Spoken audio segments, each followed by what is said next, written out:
انتخابی نشان اور انٹرا پارٹی الیکشن کمیشن کے خلاف درخواستوں پر سماعت۔ لاہور ہائی کورٹ نے درخواست پر فیصلہ محفوظ کر لیا۔ وفاقی حکومت کے وکیل اسد باجوہ نے درخواست کی مخالفت کی۔ بادی النظر میں پی ٹی آئی کو ریسرچ ونگ بنانا چاہیے۔ مزید تفصیلات جانیں گے بول نیوز کے نمائندے عبدالرحمان سے۔ جی عبدالرحمان۔ جی بالکل، لاہور ہائی کورٹ کے جسٹس جواد حسن نے پی ٹی آئی کا انتخابی نشان بلہ واپس لینے اور انٹرا پارٹی انتخابات کے خلاف دائر درخواستوں پر ابتدائی درخواست پر وکلاء کے دلائل سننے کے بعد فیصلہ محفوظ کر لیا ہے۔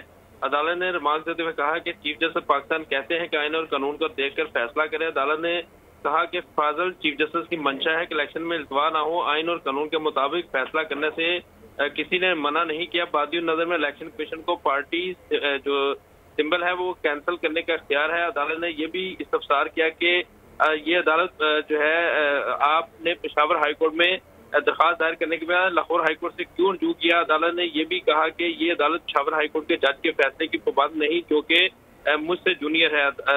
وفاقی حکومت کے وکیل اسد باجوہ نے عدالت کے روبرو درخواست کی مخالفت کی، جبکہ درخواست دار کی جانب سے یہ موقف اختیار کیا گیا کہ انٹرا پارٹی انتخابات کے نتیجے میں گوہر جو ہے پارٹی چیئرمین بن گئے۔ الیکشن نتائج کا رزلٹ الیکشن کمیشن کو دیا گیا، مگر الیکشن کمیشن نے غیر قانونی طور پر نہ صرف بلے کا نشان واپس کیا بلکہ سبسکرائب کریں اور بیل دبائیں تاکہ کوئی خبر رہ نہ جائے۔